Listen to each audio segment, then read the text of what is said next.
Dans le vieux Beijing, les lieux les plus nostalgiques sont probablement les innombrables hutongs. Ces ruelles traditionnelles datent de la dynastie des Yuan au XIIIe siècle. Aujourd'hui, nous découvrons le hutong le plus étroit de Beijing, le Qianshi Hutong. À l'ouest de la rue Qianmen, dans un coin obscur près de Dashilan, se cache cet unique hutong.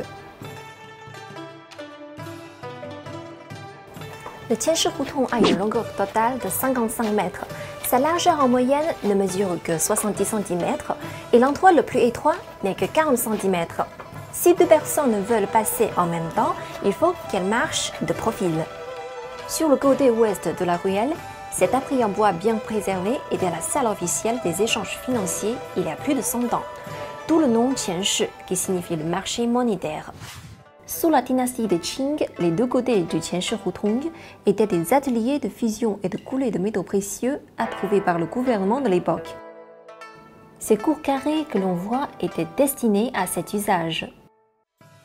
À la fin de la dynastie des Qing, soit fin du XIXe siècle, les cabinets bancaires et les grandes entreprises de 12 horizons devaient se rendre chaque matin à ce marché monétaire pour échanger de l'argent contre des pièces de monnaie.